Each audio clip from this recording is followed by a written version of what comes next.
मुख्तार अंसारी की फातिहा की रस्म के बाद उनके बड़े भाई सांसद अफजाल अंसारी ने मीडिया से बातचीत की और कहा कि मुख्तार के इंतकाल के बाद 10वीं की फातिहा थी, जिसमें सर्वोच्च न्यायालय ने अब्बास अंसारी को 3 दिन के कस्टडी पैरोल पर भेजा। अफजाल अंसारी ने कहा कि अगर अब्बास अंसारी को लेकर सुप्रीम कोर्ट के आदेशों का उल्लंघन होगा तो वो फिर से कोर्ट की शरण में जाएंगे।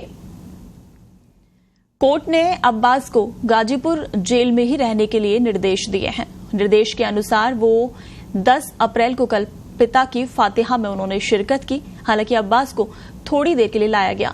फातिहा फाजिल के पहले की नमाज से शुरू हो गया था, लेकिन उन्हें 4 बजे के बाद वहां लाया गया। फिर भी अब्बास ने दुआ ख्वानी की ओर रोजा खत्म होने पर इफ्तार किया और फिर मुख्तार की कब्र पर फूलों की चादर चढ़ाई। साथ ही अपने दादा और दादी को फूल चढ़ाए और जिला जेल चले गए। उन्होंने कहा कि सुप्रीम कोर्ट के आदेश को प्रशासन ने अपने तरीके से लागू किया। उन्होंने कहा कि मुख्तार अब जिंदा नहीं रहे, उनके जाने के बाद की ये पहली ईद है, इसलिए इस बार की ईद सादगी के साथ मनाई जाएगी।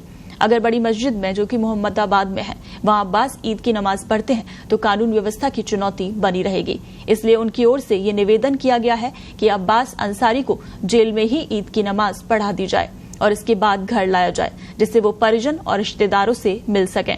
यदि प्रशासन ऐसा नहीं करता और सुप्रीम कोर्ट के आदेशों का उल्लंघन करता है तो वो फिर से कोर्ट की शरण में जाएंगे।